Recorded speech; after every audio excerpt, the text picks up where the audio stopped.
George Clooney and Brad Pitt's new movie Wolves is on Apple TV Plus September 27th. That's where I want you to be now.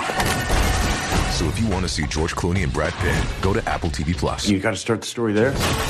Or if you want to see Brad Pitt and George Clooney, go to Apple TV Plus. I am enjoying the show. And if you want to see their new movie Wolves, You can't do it, I'm going to help you out. I can do it, so do it. definitely go to Apple TV Plus. Admit it, it's cool. Okay, fine, it was very cool. Wolves, streaming September 27th on Apple TV Plus. Rated R. Jewelry isn't a gift you give just once. It's a way to remind your loved one of a beautiful moment every time they see it. Blue Nile can help you find the gift that says how you feel and says it beautifully, with expert guidance and a wide assortment of jewelry of the highest quality at the best price. Go to BlueNile.com and experience the convenience of shopping Blue Nile, the original online jeweler since 1999. That's BlueNile.com to find the perfect jewelry gift for any occasion. BlueNile.com. If you're a facilities manager at a warehouse and your HVAC system goes down, it can turn up the heat, literally. But don't sweat it, Grainger has you covered. Grainger offers over 1 million industrial-grade products for all your operations, including warehouse HVAC maintenance. And even better, they offer access to experts and fast delivery, so you and your warehouse can both keep your cool. Call 1-800-GRAINGER, click Grainger.com, or just stop by. Grainger, for the ones who get it done. Hello and welcome to the 1865 Match Report. We're recording on the evening after what turned out to be a rather feisty encounter between Nottingham Forest and Brighton, and it ended with a Desmond. It was 2-2, and we're going to be joined by George Edwards in just a second, but just before we join you, George, just to kind of run through some of the match facts, which is that Forest took an early lead, the Chris Wood penalty, and then Brighton came back into it just before half-time with 2 quickly taken goals. And then the Reds pulled an equaliser out of the bag when Jota Silva set up Ramon Sosa for his first goal in a red shirt. And there was time enough for Morgan Gibbs-White to see red for a second yellow card. And in the ensuing chaos, both managers, Fabian Hertzler and Nuno Espirito Santo, also saw red. So the upshot of it is that Forest are still unbeaten and so are Brighton. Both teams come away with a point, but Forest will be missing Gibbs-White and Nuno for next week's match against Fulham. Now, George, you've obviously had a trip down to Brighton today and come back, been to the seaside. Now, first things first, with everything that happened today and the way the match swung, would you say that a point is a good result? Yeah, 100%. I think coming into Liverpool and Brighton away, if you'd have said 4 points before that, you'd have really been surprised. I think you'd have probably taken 1 point, really, with the fact of the opposition and the way they've started. I think, point, really. I think we'd have taken it before the match. Obviously, with the early goal, everyone was thinking, hello, what's this? Forest, another lead away from home. Are we on for another glory? But then, with the way the game turned out, with the sort of 2 goals that we conceded very quickly, close to each other, that's something that could have knocked Forest teams of the past off and seen us go on a spiral of losing. So we did really well sort of to solidify ourselves second half, although I don't think we played very well. I think actually, and I'm not being negative here, but I think it was possibly our worst performance of the season. But that turns into a positive because we weren't at our best, and I don't think Brighton were either. I think if a team edged it, you'd probably say Brighton did. But we can be not at our best and still be able to pick up points in the Premier League. And I likened it to when we went to Brighton a couple of years ago, the 0-0 draw, where we were in a really rough patch of form and we had to be at our absolute best. We had to block everything, and it was a real struggle just to get a 0-0 draw away at Brighton. Whereas obviously it was 2-2 today, but we've been away. We've not been at our best. We've not looked brilliant. We've not really got out of sort of third gear, but we've still came away with a point, and it shows how far we've came and what a good position we're in. So yeah, point, definitely take that. And, top half of the table, we're closer to the top 4 than we are the relegation zone. Certainly a point is more than sort of we deserved, I think, and definitely we'll take it. Yeah, and what we haven't done yet is we'll come on to tactics, but what we haven't done yet is run through the team. So Forest did kind of revert slightly to type after last week's team selection against Liverpool. So we had Sells in goal. We had a back 4 of Ola Aina at right back and Alex Moreno at left back and Milenkovic and Murillo at centre half.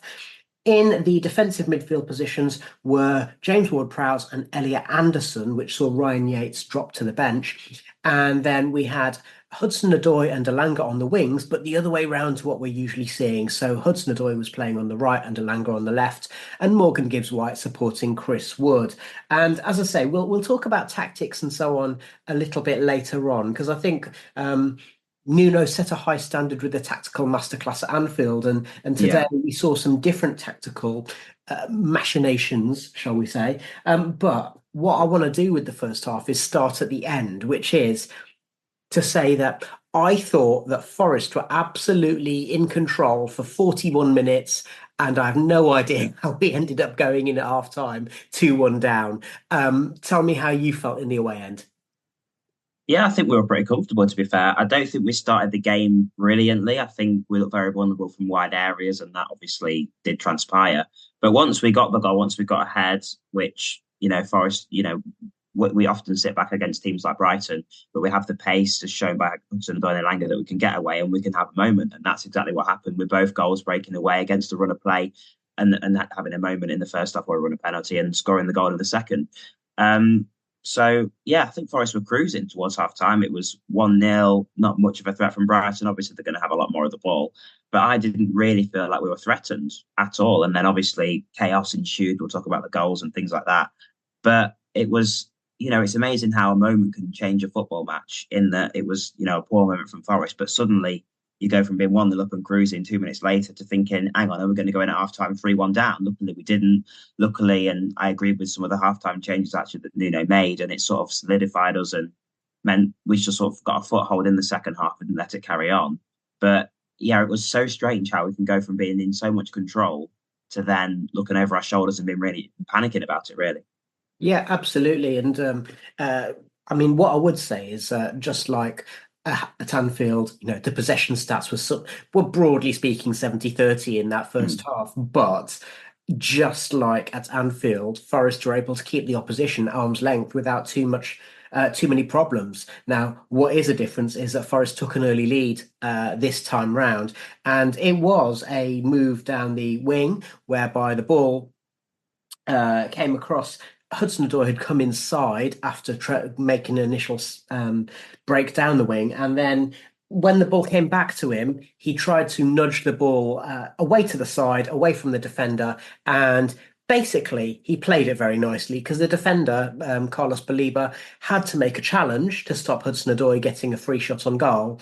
But Hudson-Odoi also positioned his body so that when Baliba did that, it was clumsy rather than malicious. But it's one of those whereby if I was a home fan, I wouldn't be happy, but it falls into the unfortunate but fair decision whereby the ref didn't really have much choice. Baliba didn't get the ball. He did take down the man, and therefore it wasn't a surprise to see him point to the spot. I know it was obviously at the other end of the ground from where you were, but I'd have thought it looked pretty cut and dried even from your perspective. Yeah, to be honest, it looked more of a clear penalty in the ground than when I've seen the replays. It's a bit, like you say, a bit mucky on the replays and on the TV feed. But yeah, I thought Hudson got in front of the ball and got brought down. I thought there was little doubt about that. And yeah, what I really loved about it was obviously Wood stepped up and stuck it away. But the fact that we had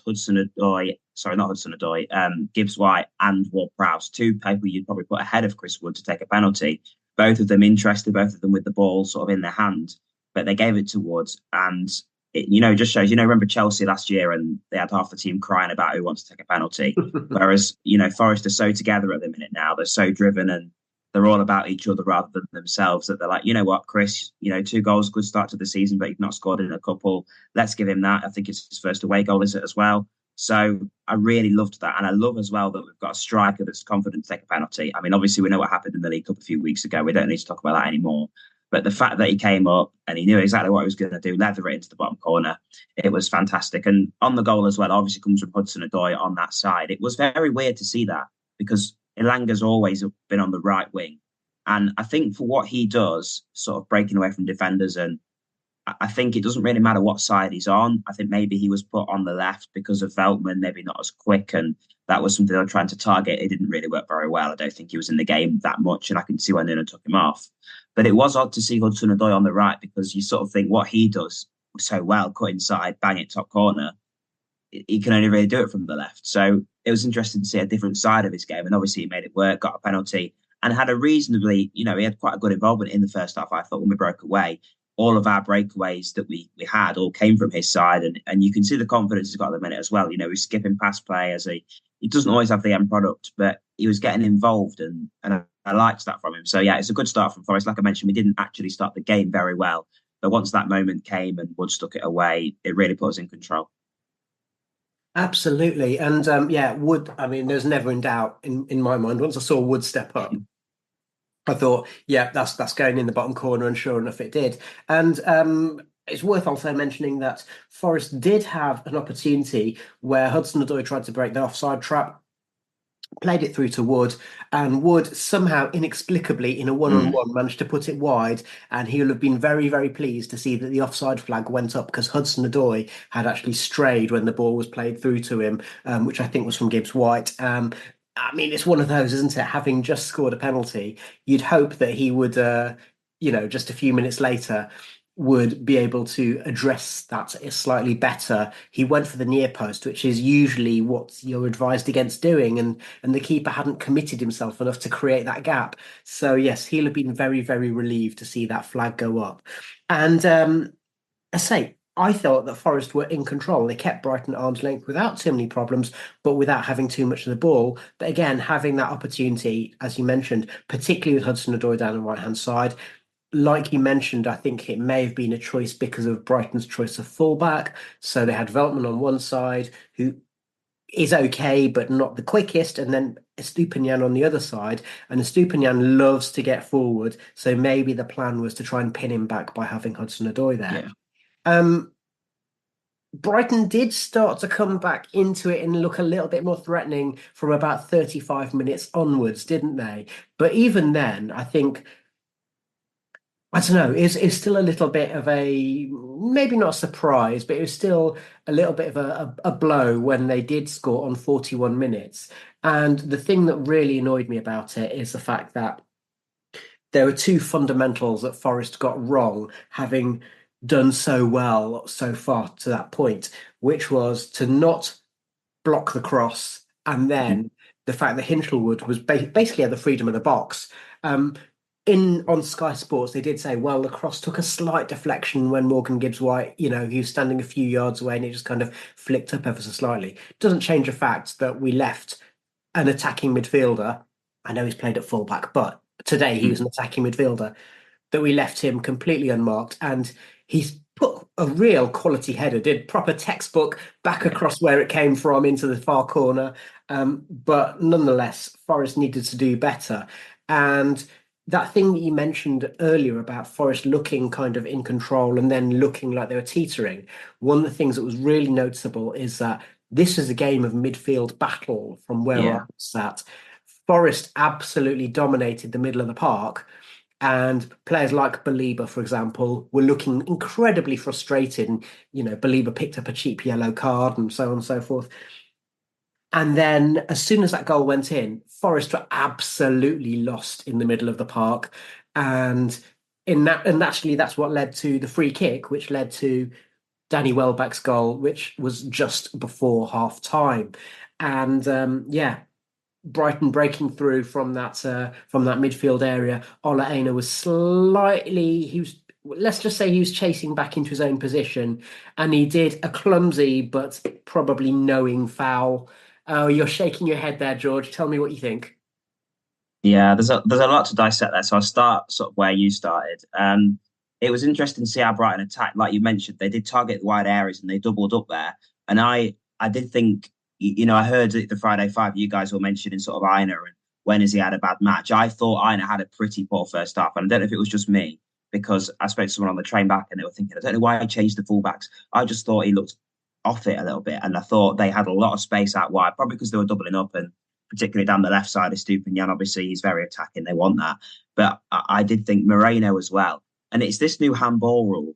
But Moreno was more focused on putting his hands behind his back than actually blocking the cross. And it is the new rules that they've put in because players feel like they have to do that. But you've got to get tight to him. And obviously, the ball that eventually comes in for the first goal, that's not him. I think that's Gibbs-White that's closest to him. but it's just because they had sort of 3 or 4 out wide, because I think they realised they weren't winning that midfield battle. So let's target the wide areas. And I was pleasantly surprised by the midfield, because it's the first time this season we've started without Yates or Sangare, the more physical sort of players. And I was thinking, Anderson likes to get forward. Obviously, we don't have loads of the ball, so we're not going to get forward that much. But I was thinking, if sort of Ward-Prowse is left there on his own, is he a number 6? Can he handle that pressure if we suddenly get broken on? And I think once we conceded that frailty was shown. I think it was all right up until then, when we weren't really getting forward and the game was in front of us. But once then we were a bit on the ropes and Anderson wasn't sure where to be and things like that, I think that's where we really could have done with someone like Yates or Sangare, just to be in there as sort of a presence.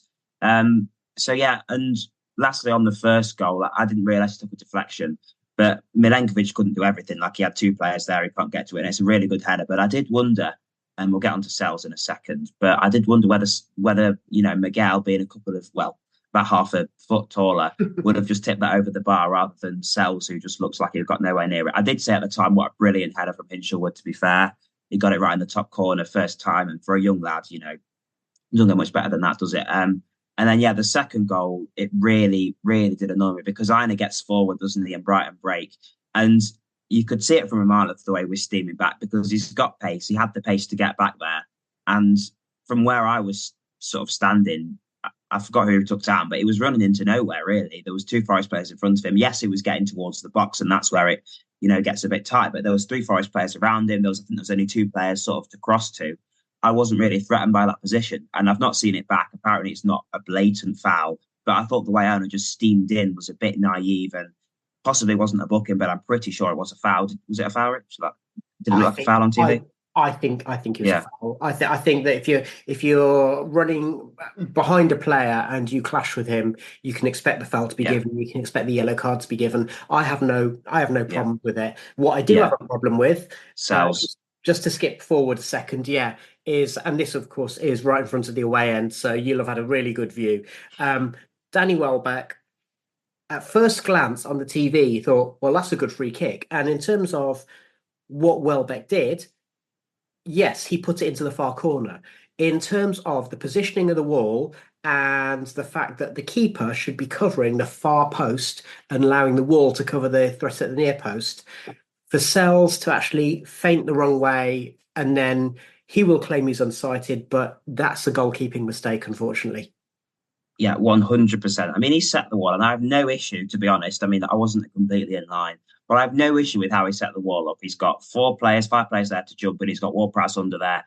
And it was, I did smile to myself, because on the Thames link from London, there was a Brighton fan speaking to me and my mate, and he was saying, we've lost Pascal Gross now. We're not really much of a set piece. We've got Danny Welbeck taking him. I was thinking, you watch, they're going to score this. And they did. And it's ridiculous from Sells. He sets the wall up, and then he stands either in the middle or more to the right. So if you're Sells, to the right, closer to the wall.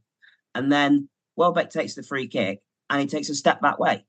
And there was 2 Brighton players stood exactly where the ball went.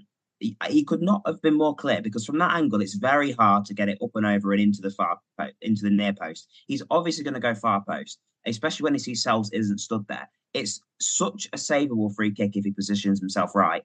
And it's just schoolboy. It's what you taught as a goalkeeper. Put you all one side and you cover the other side. If it goes in the top corner at your near post, you think, right, brilliant free kick. What could I have done about that? But that should have been, I mean, Sells doesn't often make many catches. He probably palmed it around the pace, but that should have been a comfortable routine save.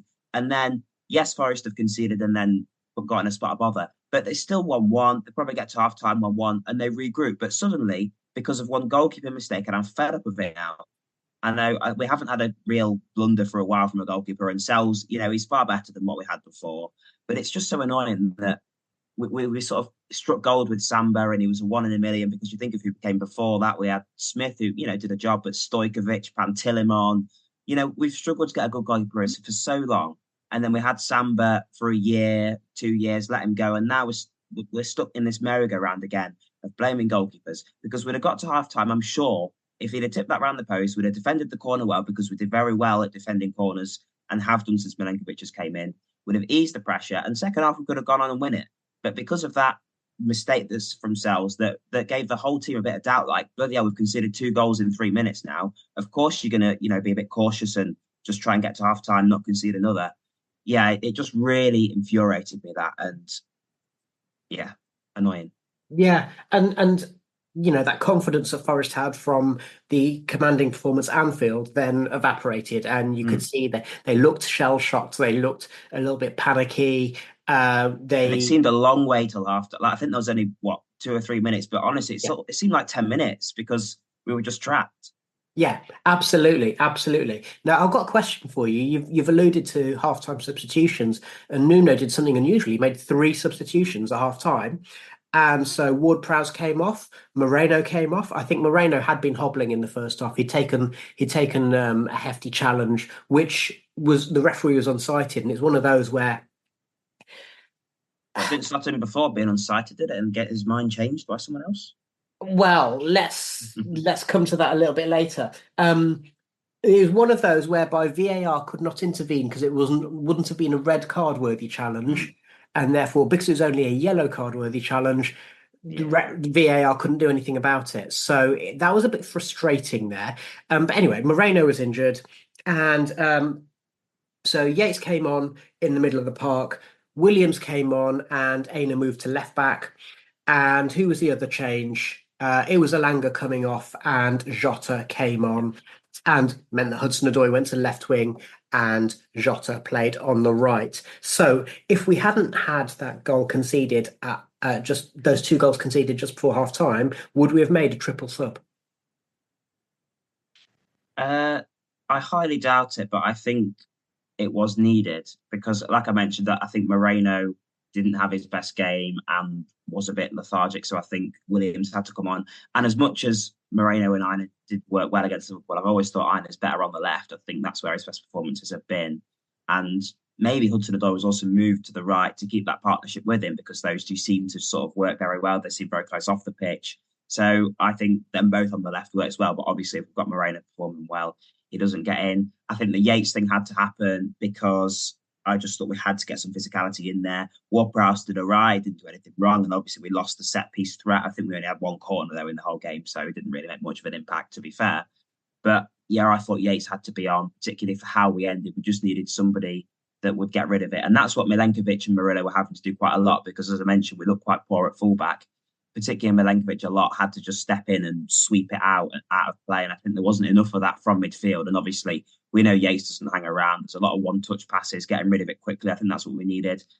Jota did surprise me. I thought that change, it did surprise me, but obviously Alanga didn't really do much in the first half. So I thought maybe he'd swap the wingers back to how they were. I wasn't expecting him to come off. I trusted what Nuno's doing. His substitutions this season have been very good. And like you mentioned, he's not one for making a lot of wholesale changes. So he must have seen that there was something wrong. And it was very, from half time, all three of them were warming up. I think I went to go and chat to people about 5 minutes into it. They were already stripped, ready to go. So it must have been a plan that he had.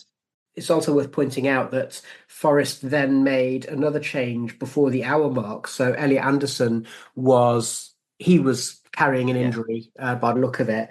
But rather than putting on Nico Dominguez in the centre of the park, Nuno did roll the dice a little bit and he put on Ramon Sosa, which meant that Morgan moved into centre mid and Jota played as the number 10. And Sosa came on the right. And that proved to be pivotal a little bit later. But just before we talk about the equalising goal, let's just have a think about that. I mean, again, it would have been the easier move, especially away from home, to bring on Nico Dominguez as a like for like, but he did shift it around a little bit. Is that a sign of desperation or is that a sign of having a plan?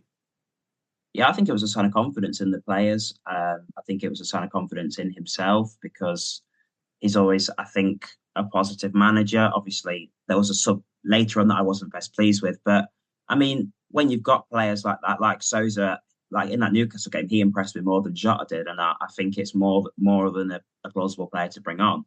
So, I think it was quite strange. And also, it doesn't seem to have favoured Dominguez recently either. So it's not a sort of reliable Nuno player. I mean, I think did he get appendicitis last season? Said wasn't really up sharp last season, but he's not a player Nuno's really had much confidence in using.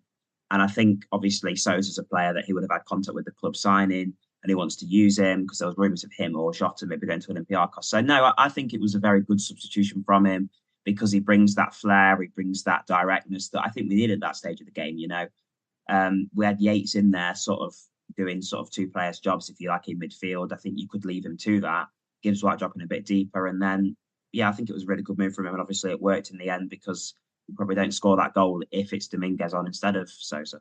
And talk us through the goal then, because I'm just going to preface your description of the goal by saying that for me, it's the kind of goal I love to see. It's my favourite type. I love a counter-attacking goal, and I love a goal with pace, and I love a defence-splitting, perfectly weighted pass. And we had all of those elements, didn't we? Oh yeah, it's brilliant. Forest just seemed to have sort of aimless, threatless possession inside their own half, and then it comes from Murillo, doesn't it?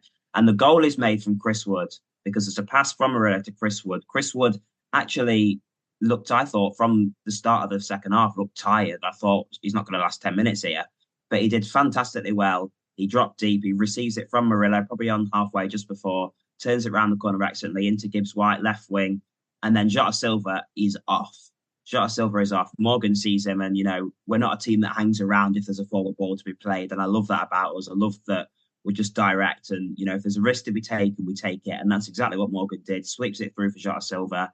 And then he breaks through from the Brighton defence. That opening was there to be had because Brighton do play a very high line. And often you find Van Hecker and Dunk, who aren't the fastest centre-backs, and you often find them quite wide from each other. So that gap was there quite a lot. We did so well to exploit it. And then Jota Silva runs through on goal.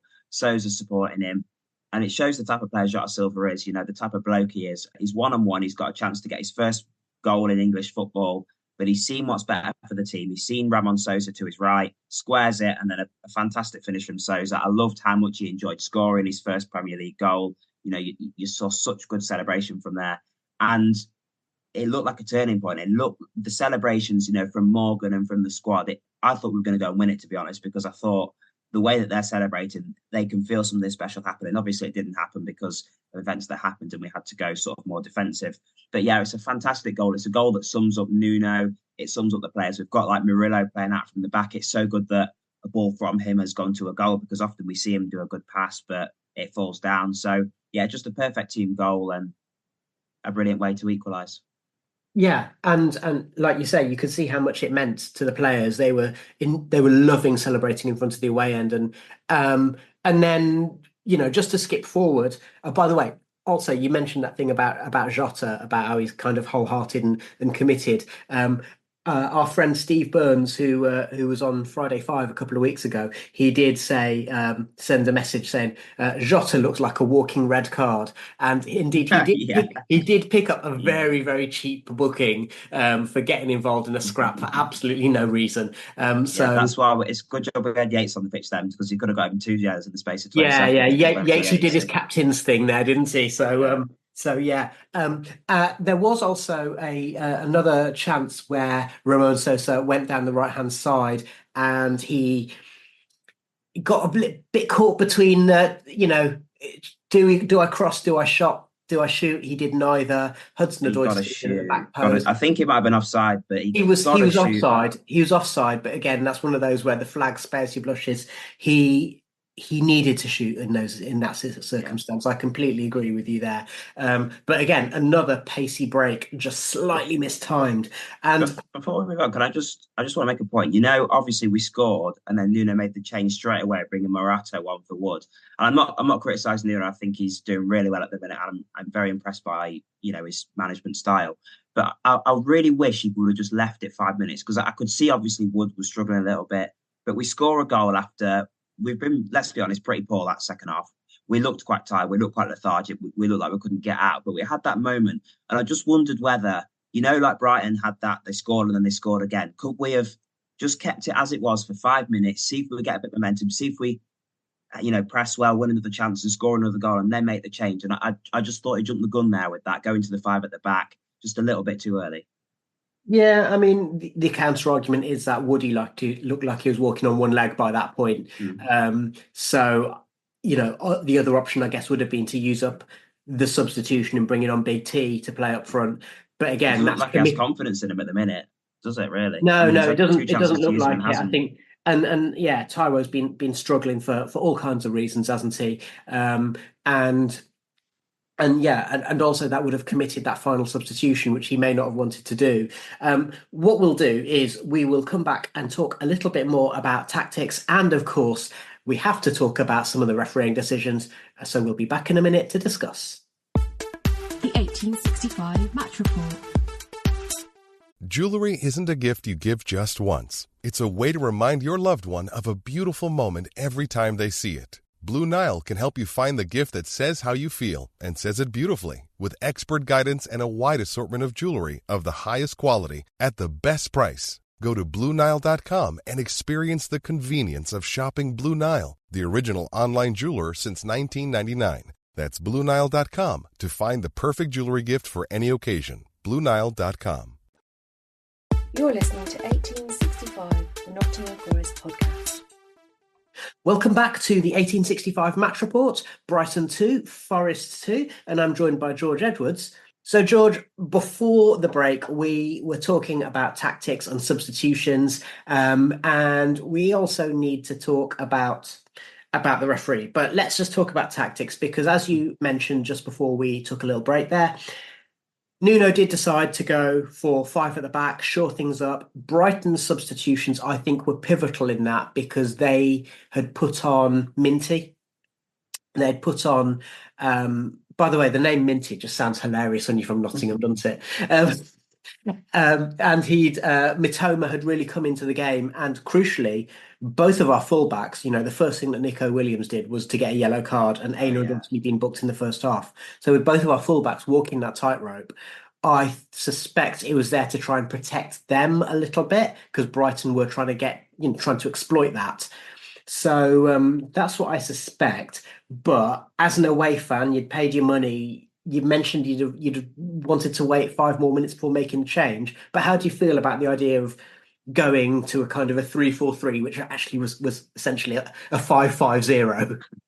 Yeah, no, possibly. I think it's just, obviously Liverpool, we were 0-0, and the Forest thing to do would have been to put defenders on at 60 minutes and try and see out the game. But Nuno obviously tried to win the game with his subs, and I think everyone's just in that mentality at the minute of we're unbeatable, let's go and win every game. And yeah, I think it was, I said, and maybe it was a bit harsh, and maybe it's harsh on Cooper to say this, but it seemed a very Cooper substitution to do. And I don't know whether the club are trying to move past that. But yeah, no, I think in the end, obviously, we handled the aerial bombardment that we got very well. Obviously, we were down to 10 men, which we'll discuss.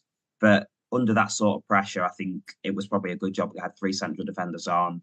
Murillo did very well in the air, actually, as well today. Something that it's not really a huge asset of his, but I thought he won quite a lot of headers today and was pretty dominant, in fairness. So, yeah, no, I think if you'd have said before the game coming away with a point, I'd have taken that. And yeah, maybe leaving it for 5 minutes, something could have happened. But like you mentioned, equally, Brighton could have kicked off, walked straight through us. Wood could have pulled up and been out for months, So I can't really complain. As much as in that moment, I was quite annoyed that, it's winnable. Maybe it's up for the grabs because, yes, we weren't great, but Brighton weren't brilliant either. But, a point would have taken it. And if that's how we had to get there, then I have no real complaints because, Nuno's in a very good place at the moment and I can give him some slack. Yeah, okay. Let's talk about what happened about 7 minutes before the end of normal time, which was Morgan Gibbs-White. He'd already received a booking for basically taking one for the team. And although he grumbled about it, there was no real argument. And Forest tracking back, and João Pedro, who'd come on as a sub, he was about to basically it was there for the taking, but it's one of those whereby although Morgan got the ball, it's the kind of challenge I grew up with and I love because it's the kind of challenge I grew up watching Stuart Pearce do, for example. But these days you can't do it. And because of the slight scissoring motion whereby he trapped João Pedro's leg, and Pedro has got a bit of an injury as a result. Now, what was confusing is that on the TV pictures, the referee was very clearly making the gesture to say he got the ball. And then the commentator said, "But he's given the free kick." And then, having given the free kick, then the referee was like, "Now I've got to give a yellow card," which meant that Morgan was off. And in the ensuing chaos, we just saw the ref going over to the bench and pull out the red card. And actually, I thought Nuno had been sent off. But actually, he'd sent off Fabian Hürzeler first.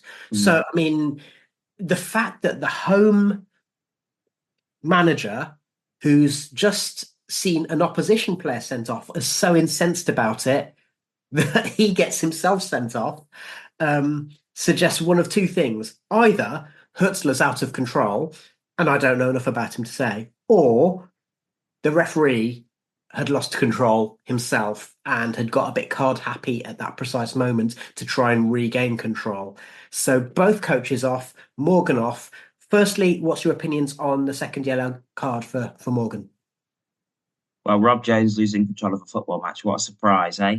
To be honest, I deliberately avoided mentioning the ref's name up to that point, but you've opened the floodgate, so we'll come back to that. I apologise.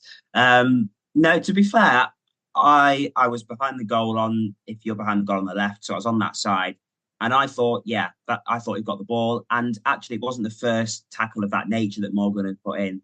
And as well, you could tell, I think he was hyped for this game. When we scored, he was very much sort of geeing the fans up in their faces. He just looked, I don't know if it was sort of overhyped or anything like that, but that was just his, I mean, that's how he is anyway. Yeah. But I thought maybe he was a bit exaggerated on that. And like you mentioned, going in for a tackle like that, especially these days, you run the risk of getting something wrong and of it not looking great. But my issue with it is how, I mean, Rob Jones, yes, he's quite far away from the ball, but it's how adamant he is that Morgan got the ball. He comes over, he doesn't even give a free kick. I'm pretty sure, I don't hear a whistle, he doesn't give a free kick. He points and signals to give a throw in, I'm pretty sure, and then he comes and says he's got the ball. Now, yes, Anthony Taylor is stood closer than him, but how a fourth official has overruled the referee like that, who is so sure, without the intervention now that we've got VAR, is ridiculous. VAR should be able to intervene in that situation, particularly because a red card, yeah, it's only one game ban, but it has the same impact on the game. So the fact they cannot consult VAR for that is ridiculous. I mean, what would have probably happened is they'd have gone to VAR and sent him straight off. No, Rob Jones. That's probably what would have happened. So it wouldn't have helped us. And it does make me laugh as well. You know, the ball motion that Rob Jones did. The last time I remember that happening was Anthony Taylor doing that away at Goodison, and that didn't go in our favour either. Oh, so, well, you've got better memory than I have. And the thing that, well, to allude to that though, but of course what happened there is that was a case of VAR saying to Anthony Taylor, "Oh, if there's any doubt, then the referee's on-pitch decision stands." I'm not saying it's right or wrong. All I'm saying is I'm confused because we seem to be getting Morgan was incensed. Morgan was incensed at Taylor winning, and I've only seen this on the replay. But the fact I see Morgan at the referee going, "You said I got the ball." And then clearly Rob Jones says to him, "Oh, your mate Taylor said something," because he marches over to him. And I don't know whatever he said to Taylor. Nuno's fuming. And yeah, I lost my head, to be fair. I only know this because I've seen the replays, because I couldn't tell you what was going on because my head was gone as well. But it was all a bit of a sham, wasn't it? And I think as well, we often talk about the sort of seniority rank of the referees. You know, if that's maybe often fourth officials are sort of new championship referees. If that's a championship fourth official, I reckon he doesn't say a thing and stays out of it, and it goes to a Brighton throw-in. So it's probably Anthony Taylor thinking, I'm the big, experience. Main character syndrome, yeah. Exactly. And that's something Rob Jones and Anthony Taylor both suffer with, unfortunately. And Rob Jones had already rubbed the home fans up the wrong way, so he thought, we'll finish it off and annoy the away fans as well. Yeah. And what I would say is that I think certainly in the first half, I have some sympathy with Brighton fans for feeling that maybe the 50-50s were going against them. But that's the thing is that, I don't know, it's a funny one. By the letter of the law, all the yellow cards that were given were justified. Yeah. But there was never 8 yellow cards in this match. No. And the other thing I would say as well is that there was a moment where Danny Welbeck, who'd already received a yellow card, there was a moment earlier on where he did what I would say was a questionable foul where he was going for the ball, but he raked the player. Yeah. And Welbeck went to, the player's reaction always tells a story, doesn't it? Welbeck went away and he looked absolutely nervous. He was expecting that second yellow. So, yeah, as ever, all we ask for is consistency, and we definitely don't want the refs to be the main character. And I'm not surprised Nuno was so incensed. And, maybe Herzler got sent off because he was outraged it wasn't initially a free kick. And then Nuno gets sent off because of how it's changed. Like, that's poor communication from both Taylor and Rob Jones. And in fact, they've only got themselves to blame for that situation. Yeah, completely agree. Completely agree with that sentiment. So it ended 2-2.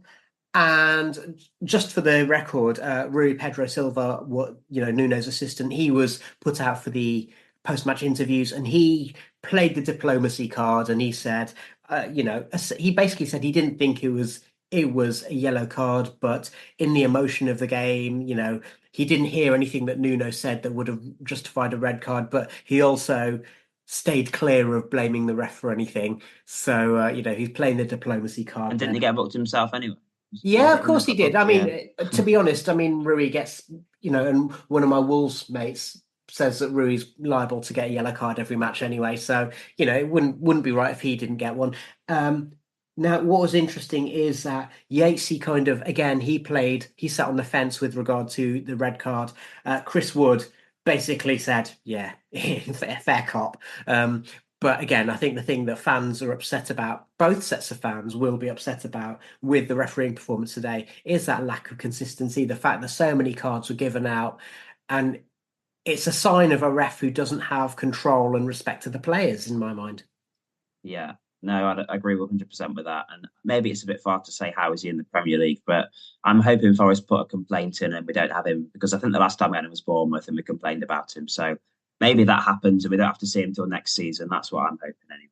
Oh gosh, we're turning back the clock there, and it's giving me flashbacks. And that seems like a suitable point with which to finish this particular match report. Obviously, as you said, George, I think we'll take 2-2 given the circumstances. Yeah. And we are still unbeaten. If you're interested in the table, Forest and Brighton are 9th and 8th respectively. So both teams unbeaten. So if you put it in that perspective, actually getting a draw away to a fellow unbeaten team isn't bad at all. And they're a side that teams like us have sort of idolised, and we want to be Brighton. And I'm not saying we are there, but the start of the season and the way that we competed against them shows how positive our start to the season is and how maybe we're not as far away as we thought we were at the start of the season. You know what? After 40 minutes, I was thinking Forest are the real deal. We look like we could be ready to upset some people. So actually, in that respect, 50 minutes onwards, for the most part, was a little bit of a reality check before we get overexcited. It sounded like you needed that anyway. well, thanks. And of course, the next match is at home to Fulham without Nuno and without Morgan Gibbs-White. We will be back. Adam will be back with our women's football show in midweek, and we will have the Friday 5 news roundup for you at the end of the week, leading up to the Fulham match. So until then, I want to say a big thank you to George and a big thank you, listener, for joining us once again for an episode of 1865 of the Nottingham Forest podcast. Come on, you Reds.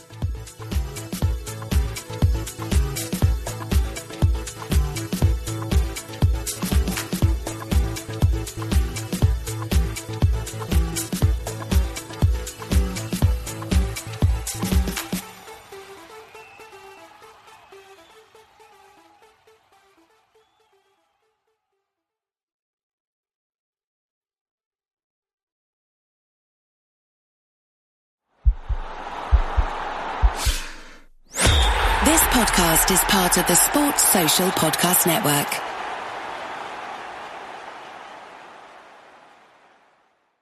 It's time for today's Lucky Land horoscope with Victoria Cash. Life's gotten mundane, so shake up the daily routine and be adventurous with a trip to Lucky Land. You know what they say. Your chance to win starts with a spin. So go to LuckyLandSlots.com to play over 100 social casino-style games for free for your chance to redeem some serious prizes. Get lucky today at LuckyLandSlots.com. No purchase necessary. VGW Group. Void where prohibited by law. 18+. Terms and conditions apply.